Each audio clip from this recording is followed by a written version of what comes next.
Welcome to my YouTube channel. Before we dive into today's video, here's a quick invitation for you. Make sure to hit the subscribe button located at the lower right corner of your screen and turn on the notification bell so you never miss out on future uploaded videos. If you enjoy what you see, give this video a big thumbs up to show your support. Share this video with your family, friends, and other people around you to spread truth, facts, information, entertainment, and grow our community.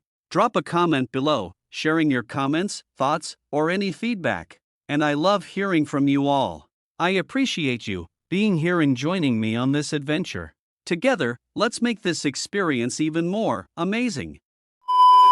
Magiging anghel ba tayo pagkatapos nating mamatay? Or, maaari bang maging anghel ang isang tao kapag siya ay pumanaw na? Ang mga anghel ay nilikha ng Diyos, ayon sa Kolosas Kapitulo 1, 15-17, at lubhang kakaiba kaysa sa mga tao. Sila ay mga espesyal na sugo ng Diyos upang ganapin ang kanyang kalooban at upang magministeryo sa mga tagasunod ni Kristo, ayon sa Hebreo Kapitulo 1, 13-14. Walang anumang indikasyon na ang mga anghel ay dating mga tao o iba silang uri ng nilalang, kundi sila'y talagang sadyang nilikha na bilang mga anghel. Ang mga anghel ay hindi mangangailangan at hindi makakaranas ng katubusan na ipinagkakaloob ni Kristo sa mga tao.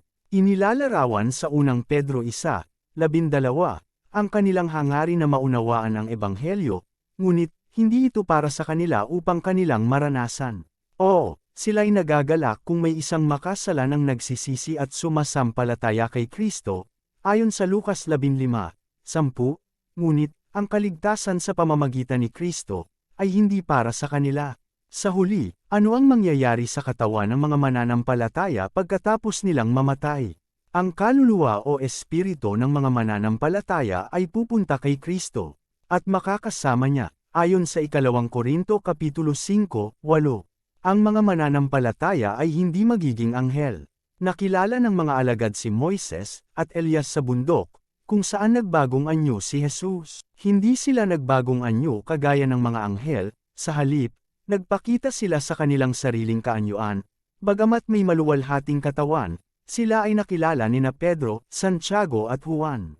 Sa unang Tesalonika Kapitulo 4, 13-18, sinabi ni Pablo ang kalagayan ng mga namatay na mananampalataya, na ang kanilang mga katawan ay patay, ngunit, ang kanilang mga kaluluwa o espiritu ay buhay. Sinasabi sa atin ng talatang ito na sa pagdating ni Kristo, isasama niya ang mga nangamatay, bubuhayin muli ang kanilang mga katawan, at magiging katulad ng katawan ng Panginoong Heso Kristo, pagkatapos na sumapi ang kanilang mga kaluluwa o espiritu sa kanilang mga nangabuhay na katawan. Ang lahat naman ng mga mananampalataya na dadatnan niyang buhay, ay hindi na makakaranas pa ng kamatayan. Ang kanilang espiritu ay pababanalin din, at mga katawan nila ay babaguhin, at magiging maluwalhati kagaya ng katawan ni Kristo. Makikilala ng lahat ng mga mananampalataya ni Kristo ang bawat isa, at mabubuhay na kasama ang Panginoon magpakailanman. Paglilingkuran natin siya magpawalang hanggan, hindi bilang mga anghel, kundi kasama ng mga anghel. Pasalamatan natin ang Diyos sa buhay na pag-asang ito, na ipinagkaloob niya sa lahat ng sumasampalataya kay Heso Kristo.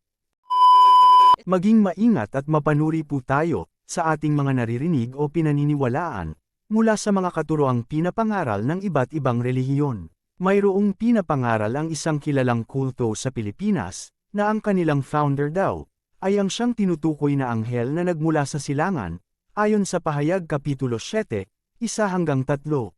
Kapanipaniwala bang dapat pagkatiwalaan na paniwalaan ang kahibangang ito? Ang kanilang founder ay sinilang lamang noong 1886, samantalang ang Biblia ay sinulat ilang libong taon na ang nakakaraan. Gumamit ba siya ng time machine upang makarating siya pabalik sa panahon kung kailan sinulat ang Biblia? Kaya, kung inyong gagamitin ang inyong common sense at katinoan ng inyong pag-iisip, paanong naging siya ang anghel na tinutukoy sa Pahayag Kapitulo 7, 1-3, at paano din naman siya naging anghel?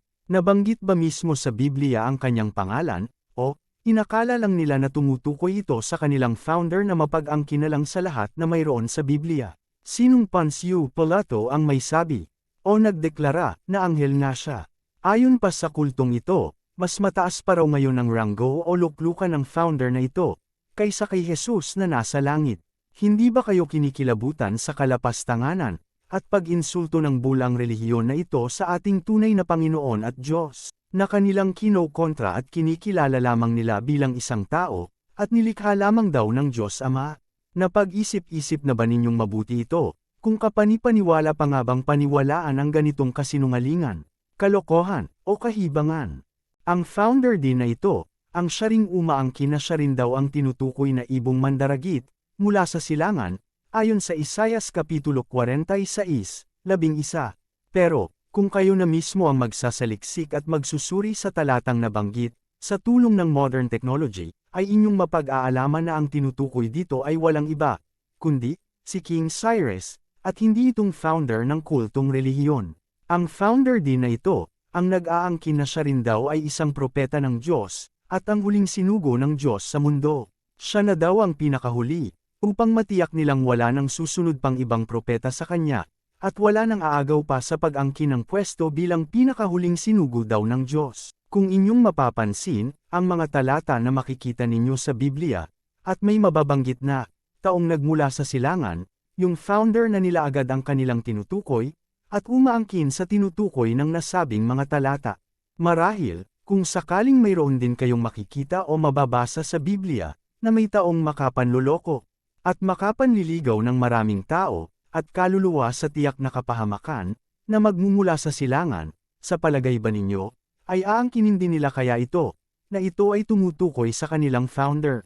Ano sa palagay ninyo, mga kaibigan, ang ating panawagan sa lahat, na mag-aral, magsuri, at magsaliksik kayong mabuti sa salita ng Diyos, at huwag kayong madaling nagpapaniwala, nakikinig, at sumusunod sa mga kaduda-duda, kainahinala, o questionable na mga katuruan, o pangangaral, ng mga bulang guro o mangangaral. Paminsan-minsan, ay gamitin naman po ninyo ang inyong mga sentido komon, at katinoan ng inyong pag-iisip, upang makilatis at masuri ninyong mabuti, kung kapanipaniwala o karapat-dapat nga bang pakinggan, paniwalaan, o sundin ang mga tinuturo o pinapangaral sa inyo.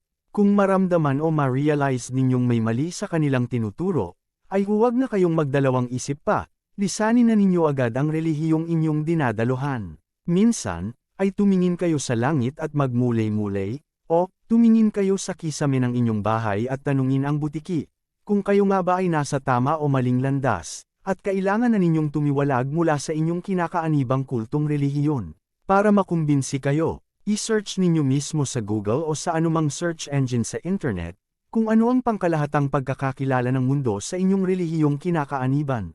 Kung ang resultang lumabas ay kulto, tanungin ninyo ang inyong sarili kung bakit ganun ang pagkakakilala ng mundo sa inyo. Dahil sa may ebidensya o pruweba, kung bakit po ganun. Maganda at mabuti po ang layunin ng video na ito. Ito ay ang ituwid ang baluktot, itama ang mali, at ipahayag ang liwanag at katotohanan. Ipagpaumanhin po ninyo, at huwag kayong magagalit o masasaktan sa katotohanang pinapahayag dito. Bagkus, katungkulan ko lang na ipahayag ang mga ito sa inyo upang matulungan ko kayong mahango o mapalaya mula sa tanikala ng maling katuruan. Nasa sa inyong personal desisyon na iyan, kung tatanggapin ninyo o hindi, ang mga katotohanang pinapahayag dito. Narito ang ilang mga talata sa Biblia, na nagbibigay paalala at babala sa ating lahat. Mag-ingat kayo sa mga huwad na propeta. Lumalapit sila sa inyo ng nakadamit tupa, ngunit sa loob, ay mga mababangis na asong gubat. Mateo Kapitulo 7, 15. Ngunit nooy, may lumitoring mga huwad na propeta sa gitna ng sambayanan, kung paanong sa gitna ninyo'y, lilito din ang mga bulang guro. Palihim silang magpapasok ng mga maling aral, na makapipinsala sa inyong pananampalataya. Itatakwil nila, pati na ang Panginoong tumubos sa kanila, kaya't ito ang magdadala sa kanila ng mabilis na pagkapoksa. Ikalawang Pedro Kapitulo 2, 1. Sapagkat maraming darating na gagamit ng aking pangalan, na magsasabing sila ang Kristo, at marami silang maililigaw. Mateo Kapitulo 24, 5. Subalit, sino man ang mangaral ng ebanghelyong naiiba, kaysa ipinang-aral na namin sa inyo, kami man ito, o isang anghel mula sa langit, dapat siyang sampain ng Diyos. Galatia Kapitulo 1, 8. Thank you for watching. If you enjoyed this video, be sure to smash that subscribe button for more worth watching content like this, and turn on the notification bell so you never miss out on any of my future videos. I am inviting you to also watch my other uploaded videos in my YouTube channel. Until next time, and see you in the next video.